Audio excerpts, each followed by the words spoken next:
before I came to know Christ. I didn't believe in God at all, at all. I taught my children that the Bible was a fairy tale for adults. And I was a good person. I believed I was a good person. I would have Christians witness to me all the time. I didn't drink. I didn't smoke. I didn't gamble. I didn't beat my wife and kids. I didn't run with other women. And I'd have Christians come and witness to me and tell me I needed Jesus in my life.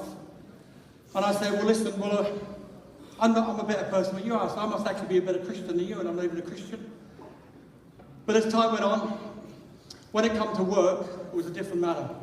I used to flick a switch when I went to work, and I lived by a motto, and it was rip, tear, and slaughter. I didn't hurt people or anything like that, but when I went to work, I was a totally different person, and sadly, I was okay at it. I ended up on Australia's Most Wanted. I ended up in jail. I even sent my wife to jail. And while I was in jail, I read the Bible. I read it plenty of time. And I come out, and it was years later, my wife, we went to a mission in Australia. It was only 8 trailers at a convention. And Tommy Hibbs was there. And I said to him when I went there, now I didn't believe in God. I said to Susan, I said, well, let's go down to this convention. It was 600 kilometres. We're not going for the religion. We'll just go and we'll listen and we'll see some friends. And I said to Tommy Hibbs when I was there, I said, Susan will give her life when she's here. And he said, well, how would you know that? You don't believe in God. I said, I know she will. And thank God she did. But while I first went into meeting, because I used to deny Christ my whole life. I used to deny Christ my whole life. And I walked into that tent and I felt the presence of God. And I denied him. Tommy Hibbs was with me, and it was like everybody had plastic chairs. They come and got all the chairs, and they grabbed them on. It was a perfect V. They come all the way down to the pulpit, and there was one chair. And I said to Tommy, I said, you set that up. He said, I didn't. So after the convention, a couple of weeks later, I was at another church, because I used to take Susan to the churches whenever she wanted to go. They were just crazy Christians to me. Wherever she wanted to go, I'd take her. And the same thing happened in this church. So I was with Tommy again, and everybody grabbed the chairs, and there was a perfect V down to the pulpit apart from one chair. And I said to Tommy, I said, you definitely set that up. He said, I didn't.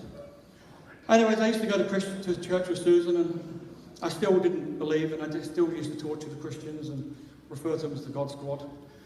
And then my son-in-law got married, my son-in-law got saved, and I told him when he got saved, you better hang his gloves up, nail them up to the wall, because if you're going to be a real Christian, you better do this right.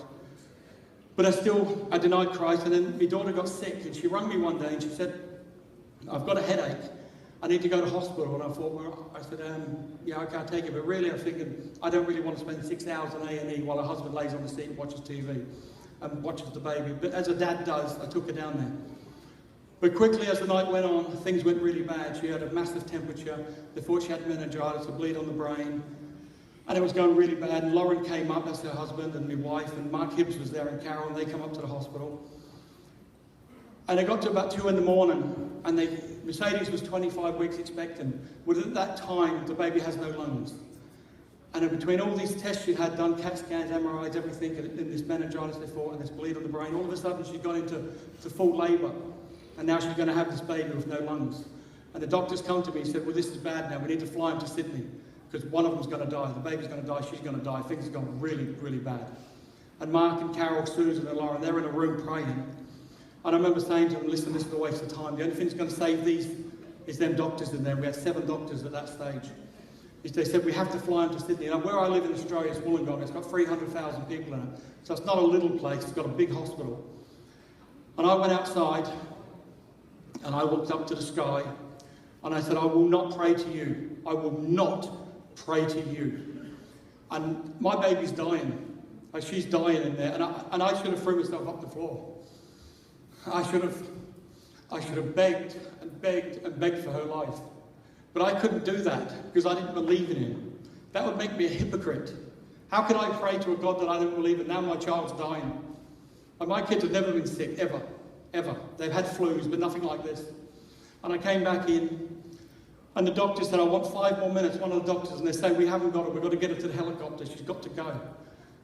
And all of a sudden, the temperature went down, the labour stopped, and everything just settled down perfect.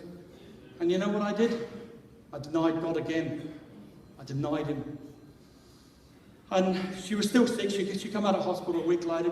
She had the baby normal, went full term, beautiful little girl. And I denied God again. So after about 6 or 8 months or a year, I'm not sure how long it was, my wife said, I want to go to England and see Mark and Carol. And we just went through the wettest summer, the wettest winter. Like 75% of Australia was underwater, and then we're coming into summer again, and now I'm on a plane to come to England in the rain. And I said to my wife on the plane, I said, why am I doing this? I must be mental. What am I doing this for? She said, it's a bit late now because we're taking off.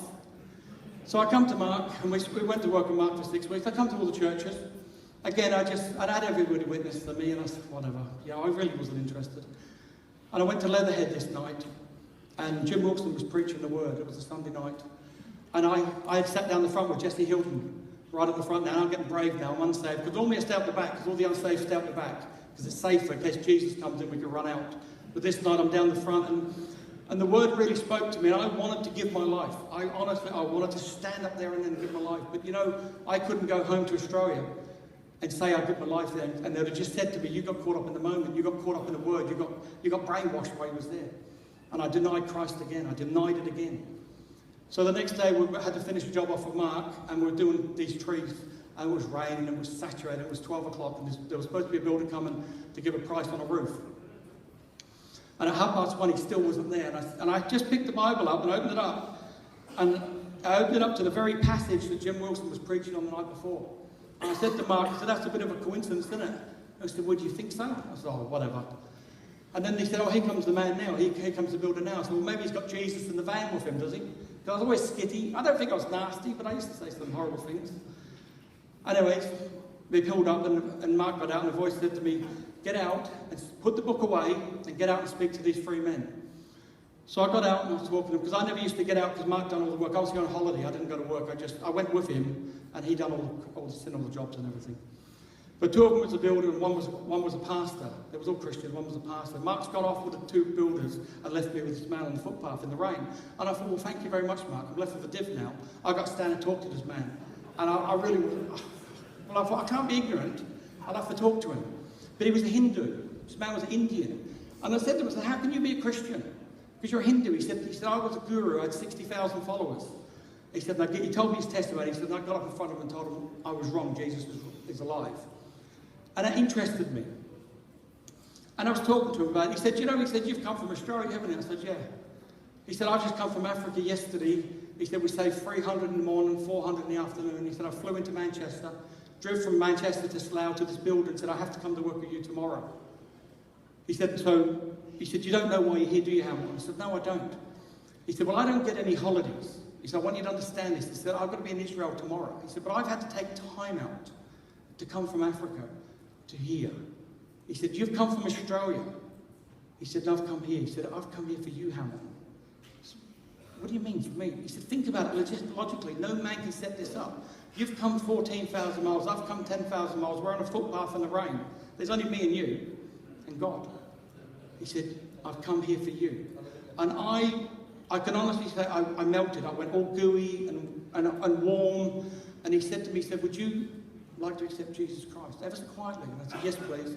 And I cried with a complete stranger on a footpath in the rain. And the Mark come back around, and they went off. This man went off, and we got in the van, and we had 2 coffee mugs because we'd been waiting for ages. And I said to Mark, I said, I've got to take these cups back. And I said, I'll be back in a minute, brother. And I knew by the expression on his face that he knew nothing of what had gone on. And when I come back in, I said, I give my life to the Lord. He said, well, that's good. I said, well, it's a good thing you told me to get out the van and talk to the 3 men. He said, I didn't tell you to get out of the van. I said, no, you told me to put the book away and get out and speak to the 3 men. And yet most people here will know Mark Hibbs. Mark Hibbs isn't going to lie. And it can only be from God. It was clear, so clear. And I thank God he did. I really do. And it's changed my life. It's totally changed my life. If I said to you, where was you when the Twin Towers came down? You could tell me where you was. Or if I said to you, where was Princess Diana when you died? When she died, where was you? You would know. If you said to me, where was you when you give your life to the Lord? It's Boyne Avenue, Slough, on the 8th of October, 2012 at 2:31. The reason I know the time is I happened to look at my watch when I put my head down to pray. That's how much it's impacted my life. Now in Australia, people would say to me, or say to people in Australia, if you can get Hamilton to become a Christian, we'll all become Christians. The whole country will become Christians because I was like the Antichrist. I was so bad against Christ. And I had people ring me from all over the world and ask me what happened. And honestly, all I can say is this: I was wrong. Jesus is alive. God bless you.